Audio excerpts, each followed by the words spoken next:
Welcome to the Deep Dive. We're your shortcut to figuring out the most important AWS announcements each week. That's right. There's always so much coming out. Exactly. So we cut through that noise, pull up the key technical details, and really unpack what these updates mean for you. And this week, we're covering July 14th through to the 18th, 2025. We'll give you that curated overview, the significant changes, the new stuff, so you know what's what. Okay, let's get started. Segment 1, core infrastructure. So connectivity, compute, storage, the foundations. Right. First up, IPv6 support got broader. Amazon SQS and Amazon SNS. They now support IPv6 API requests over VPC endpoints. Yeah, previously that was just for public endpoints, so there's a nice addition for private networks. So what does that really unlock for people? Well, it means you can use private connectivity over IPv6 for these really core services. It helps if you're moving from IPv4 to IPv6. Ah, so you don't have to switch everything at once. Exactly. You can transition gradually, roll out IPv6 native apps where it makes sense, keep your existing stuff running.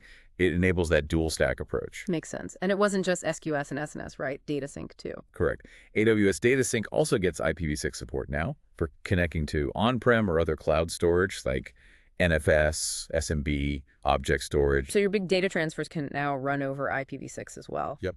It's about consistency. As more folks adopt IPv6, these fundamental services need to support it privately. It's necessary. Okay, let's shift to compute power. Some pretty serious upgrades there. Definitely. Amazon EC2 high memory U7i instances, they got a performance boost. We're talking up to 560,000 IOPS now. Yeah, 100 GBPs of EBS optimized bandwidth. That's a big lift. So who benefits most here? Yeah. SAP Havanan, Oracle. Yeah, exactly. Those big memory-hungry databases. AWS recommends pairing them with IO2 block express volumes to really hit those numbers. And the best part. No extra cost. Yeah. Existing instances, new instances, they all get this boost. Just needs a stop start if it's already running. That's it. Simple stop start. It means faster restarts for those huge in-memory databases, which, really matters for operations and recovery time. Nice. Okay, what about graphics? Amazon AppStream 2.0 expanded its support for graphics G6 instances. Those are the ones based on the EC2 G6 family with the NVIDIA L4 GPUs? Correct. And they offer a really wide range of configurations now. vCPU, memory from 16 gigs up to 384 gigs of system memory. So more choice for graphics-heavy apps, CAD, video editing, that kind of thing. Exactly. You can pick the instance size that fits your specific price, and performance needs much better now, optimizing cost without losing performance on those demanding workloads. Got it. And for I/O-intensive stuff, EC2 I8G instances expanded their reach. Yep, now in Spain, Sydney, Canada Central, and Mumbai. These run on Graviton 4 processors. Up to 60% better compute than the i4G I saw. That's right. But the really interesting part is the storage. They use the latest AWS Nitro SSDs. Okay, what does that mean in practice? It means up to 65% better real-time storage performance per terabyte, 50% lower I/O latency. Lower latency is always good. And this is key, 60% lower I/O latency variability. Ah, so more predictable performance. Much more predictable. Crucial for those I/O-heavy databases and analytics. Fewer random slowdowns. Also saw M6 instances popping up in Europe, specifically Spain. Yeah, those feature the 3rd-gen Intel Xeon scalable processors, the Ice Lake ones, and they come with up to 7.6 terabytes of local NVMe SSD storage. Local storage is the key there. It is. Perfect for things like data logging, in-memory caches, real-time big data analytics, where that super low latency access to local storage really matters. Okay. And for containers, something about the VPC CNI? Yes, the Amazon VPC Container Network Interface for EKS. It now supports attaching multiple network interfaces to pods. So pods can use more than one network card on the EC2 instance? Exactly. You leverage the full bandwidth of instances with multiple NICs. Really beneficial for, say, AML, HPC workloads. Higher throughput, lower latency for those demanding network jobs. Precisely. Distributes the traffic better. All right, last one for infrastructure, AWS Outposts. Right, the hybrid cloud solution. Yeah. They now support booting EC2 instances from external storage arrays. Like NetApp or Pure Storage. Yep, those are the examples given. Supports both ISCSI SAM boot and something called local boot. Why is that a big deal for hybrid users? Flexibility, mostly. You can use your existing on-prem storage investments more effectively. It also helps streamline OS management, centralizing boot volumes. And data residency. Exactly. Helps meet those requirements by keeping the boot volumes physically in your data center. Okay, solid updates on the core infra side. Let's pivot. Segment 2, databases and analytics. Managing data, Getting insights. Lots happening here too, starting with RDS for SQL Server. What's new there? Support for linked servers using the Oracle OLE DB driver, version 21.16, better performance, more reliable access to remote Oracle databases. And a cumulative update for SQL Server 2022? Yep, CU19. General fixes and improvements. Standard stuff, but important. Okay. And RDS Custom for SQL Server. Now available in Cape Town. Yeah. And more importantly, it now supports Change Data Capture CDC. How does CDC help? It simplifies operations quite a bit. Yeah. It automates config updates if the underlying hardware changes or you scale things, less manual work tracking data changes. Gotcha. Reduces that operational burden. What about PostgreSQL? RDS for PostgreSQL 18 Beta 2 hit the preview environment. Few interesting things here. Like? Skip scan for B-tree indexes. Mm-hmm. Can speed up certain queries. Improved where clause handling. Mm-hmm. Parallel GIN index builds faster index creation. And better observability. Yeah, more metrics. Buffer usage counts, index lookups during queries, per connection I/O stats. Good stuff for DBAs and divs tuning performance. Moving on, Amazon Document DB, the MongoDB compatible one. Now available in the Tel Aviv region. And global clusters got an upgrade. More secondary regions. Yep, up to 10 now. Yeah. There's 5 before, so double the capacity for secondary regions. Better scalability, better availability for global apps. Definitely. More DR options, faster local reads across more places. And Amazon Memory DB, the Redis compatible one. It now integrates with AWS Fault Injection Service, or FIS. There's a specific action to pause multi-region cluster replication. Ah, so you can test failure scenarios. Exactly. Simulate a regional replication break, see how your app handles it, test your recovery processes, tune your monitoring, builds confidence in your multi-region setup. Okay, this next one sounds pretty big for analysts. OpenSearch Service. Yeah, this is really neat. OpenSearch Service now supports seamless data ingestion directly from Aurora MySQL and PostgreSQL, and also RDS for MySQL and PostgreSQL. Seamlessly. What does that mean in practice? It means you can get your relational data into OpenSearch almost instantly, within seconds of it being written to the database. For what kind of searching? All the advanced stuff, full text, hybrid search, vector search, and the key is it uses Amazon OpenSearch ingestion to map the data automatically. So no custom ETL pipelines needed? None. That's the big win. It saved a ton of engineering effort that usually goes into building and maintaining those pipelines. Wow, okay. DynamoDB updates. Couple. DynamoDB local version 3.0 is out. It migrates to the AWS SDK for Java 2.x, dropping the 1.x dependency. Better security, stability. And something for DynamoDB streams. Yes, a new shard filter parameter in the Describe Stream API. What does that do? Makes discovering stream shards faster and more efficient. Helps applications consuming streams handle shard transitions more smoothly. Lower latency, potentially lower cost for stream processing. Good for real-time apps. Okay. AWS Glue. New worker types. Yeah, bigger ones, G12X and G.16X general compute workers. And also new memory-optimized workers, R.1x up to R.8x. Aimed at tougher Spark jobs. Complex transforms, big aggregations. Exactly. More compute and memory for those really demanding jobs, like ones with lots of data shuffling or caching. Helps avoid out-of-memory errors, speeds things up. And Glue's zero ETL integrations expanded. They did. Now supports managed ingestion from DynamoDB, plus 8 applications like Salesforce, SAP, ServiceNow, straight into Amazon S3 tables. Again, avoiding that ETL build-out. Totally. Automates the extraction and loading. Frees up engineers to focus on analytics, not pipeline plumbing. Moving to Redshift. Materialized views got some enhancements. Yep. First, cascading refresh for nested MVs. So if you have views built on top of other views. Right. Before, you had to refresh them manually in the right order. Now you use a cascade option, and refreshing the base view automatically refreshes all dependent views consistently. Much simpler. That sounds useful. What else? Automatic refresh for MVs built on external Apache Iceberg tables in S3. So if data changes in your S3 data lake. Redshift automatically refreshes the materialized view built on that Iceberg table. Keeps the data fresh in Redshift without manual intervention. Very cool for data lake users. Okay, one last one here. EBS. Elastic Block Store. Now it gives you visibility into volume initialization status when you create a volume from a snapshot. Including an estimated completion time. Yes, for a provision rate for volume initialization. Why is that helpful? Predictability. You know when the volume will be fully ready for peak performance. Helps time application launches. Also helps troubleshoot if you see I/O latency during that initial warm-up period. Makes sense. Good operational visibility. All right, that wraps databases and analytics.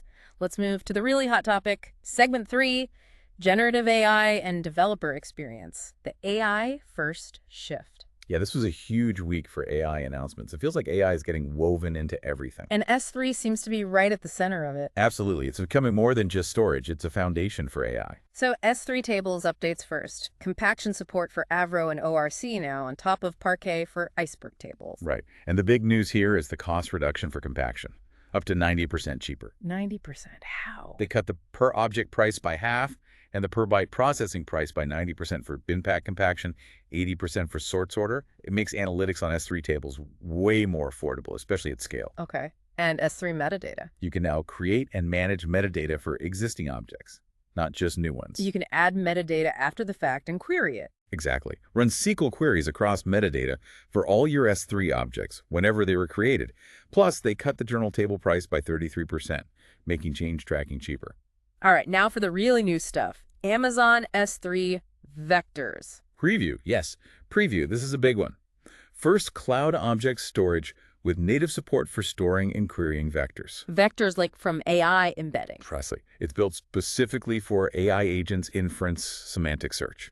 And the claim is, what, 90% cost reduction for vectors? Up to 90% lower cost for uploading, storing, and querying vectors compared to traditional vector databases. It's elastic, durable, sub-second query speed. Integrates with Bedrock knowledge bases. Yep, for RH. And OpenSearch service for tiered storage. It simplifies architectures by keeping vectors right next to your source data in S3. Less data movement, more efficient RAG. So S3 is becoming a vector database too, effectively. It's heading that way. A new bucket type optimized for vectors, dedicated APIs. It's a fundamental shift. Okay. Speaking of AI agents, the Model Context Protocol, MCP, this is a new standard. Yeah, a standard way for AI agents to talk to external systems, databases, knowledge sources using natural language. AWS launched several MCP servers this week. What's the big picture goal here? Making AWS services way more accessible via natural language and AI, streamlining operations development. These servers give models the specific context they need to interact intelligently with different AWS services. So first one, AWS API MCP Server, developer preview. Right. Lets foundation models talk to any AWS API using natural language. It can figure out and run the right CLI commands for you, troubleshooting, deployments, exploring. Wow. Then the AWS Knowledge MCP Server, preview. This one surfaces official AWS knowledge docs, blogs, what's new, well-architected stuff in an LLM-friendly format. So the AI's answers are grounded in trusted AWS info. Exactly. And it's publicly accessible, no cost. Okay, what else? MSK, S3 tables.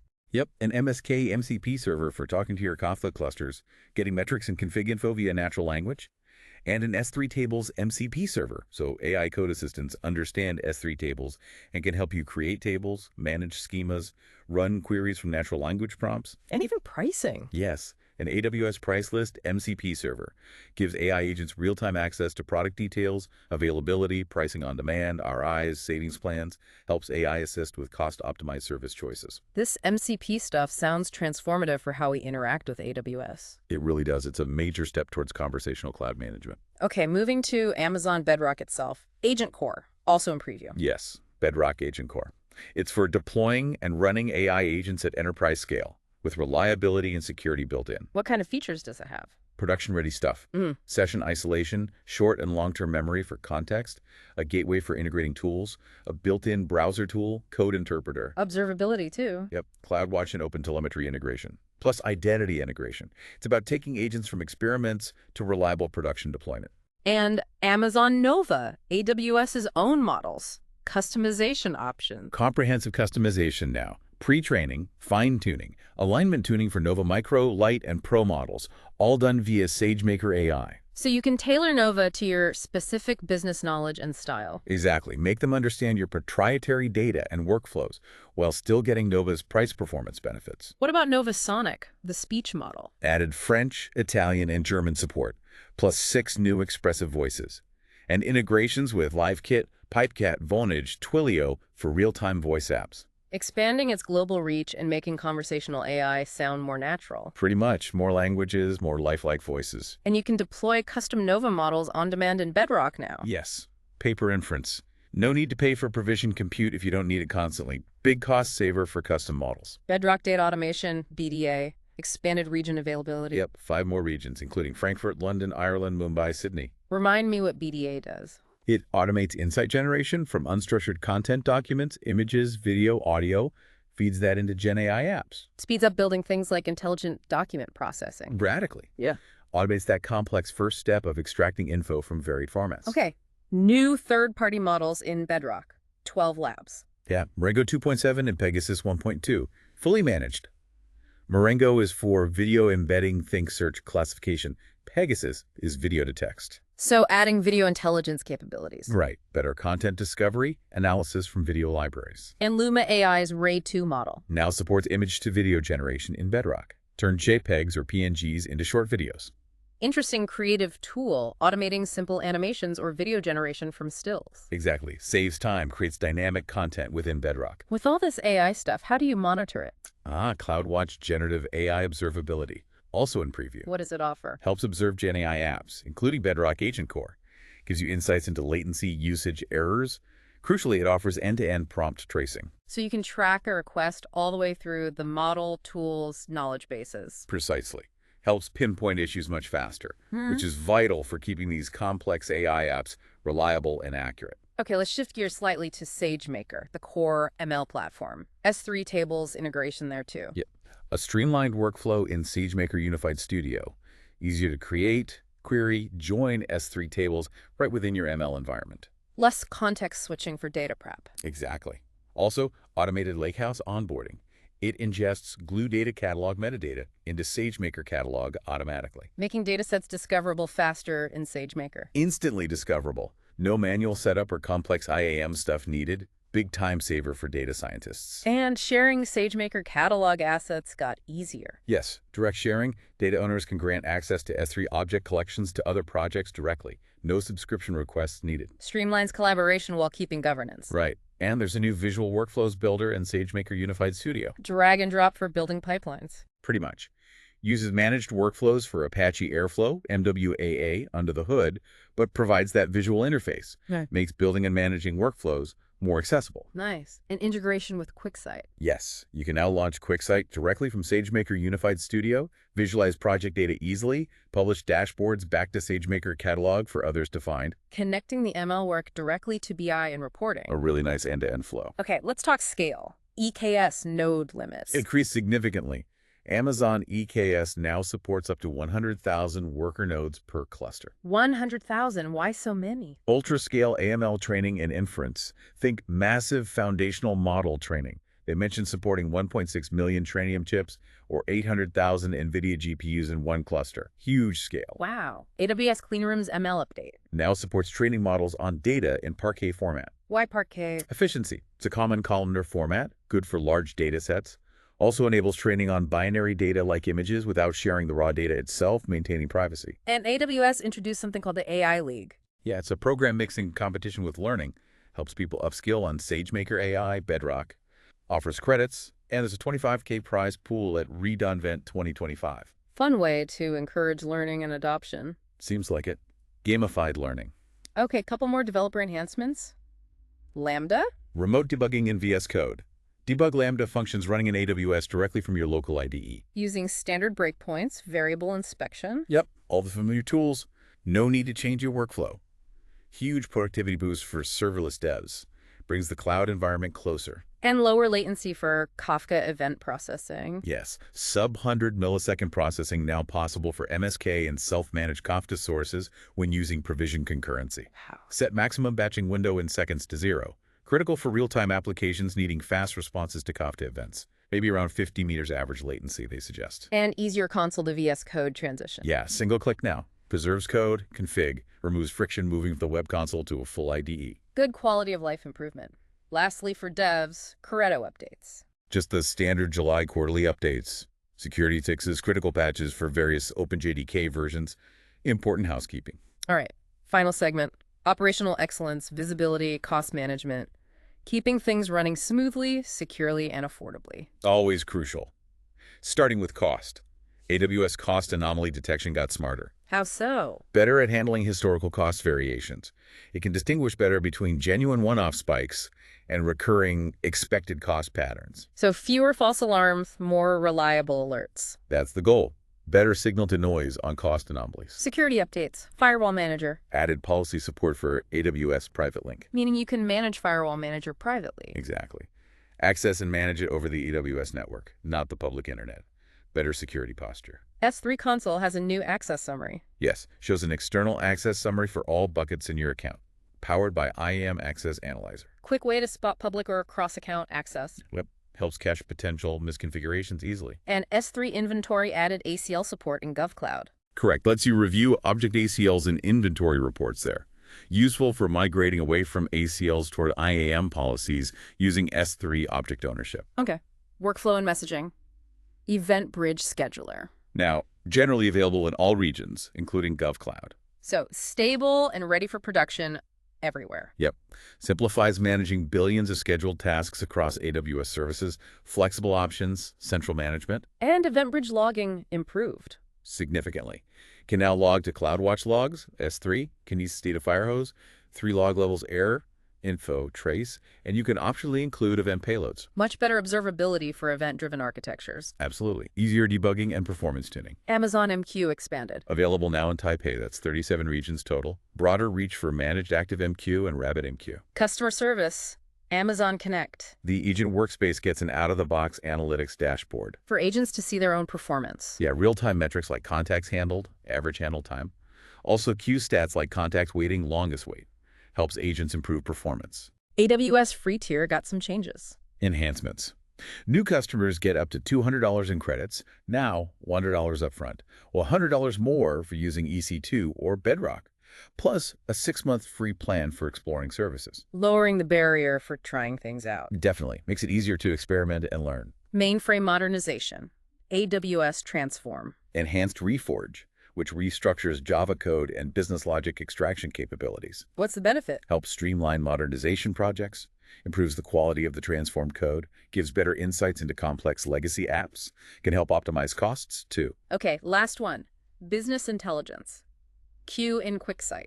Custom instructions for Q&A topics are now GA. What does that let you do? Author pros in QuickSight can teach Q about domain-specific terms, synonyms, semantic types. So Q gives more accurate, tailored answers in the context of your business data. Exactly. Makes the natural language querying much more precise and useful within dashboards. Phew. Okay, that was a lot. Looking back at the week, what are the big themes? Well, the AI integration is undeniable. It's everywhere. Yes. S3 vectors, the MCP servers, Bedrock Agent Core. It feels like a fundamental shift towards AI-driven cloud operations and development. Yeah, that really stands out. Natural language interaction becoming core. Beyond AI, though, there's that continued focus on performance. U7i, IAG, EBS initialization visibility, and improving the developer experience, Lambda debugging, SageMaker workflows. Plus operational efficiency, the database updates, cost anomaly improvements, better logging. It's making things easier, faster, cheaper. It really feels like they're constantly giving you tools to build more powerful, more resilient, more cost-effective applications. The pace is just incredible. It really is. Which leads to a final thought for you, our listeners. As these natural language interfaces and AI agents get more deeply integrated into core cloud operations, how does that change things for you? Yeah, how does it change the role of the traditional cloud admin or developer over the next, say, 12 to 24 months? Will your day-to-day interaction with AWS become more conversational, less purely programmatic? And if so, what new skills might you need to cultivate to really leverage this shift and stay ahead? Something to think about. Definitely. We really encourage you to dig into the documentation for any updates that caught your eye today. There's always more detail. Absolutely. Thanks for diving deep with us. See you next time.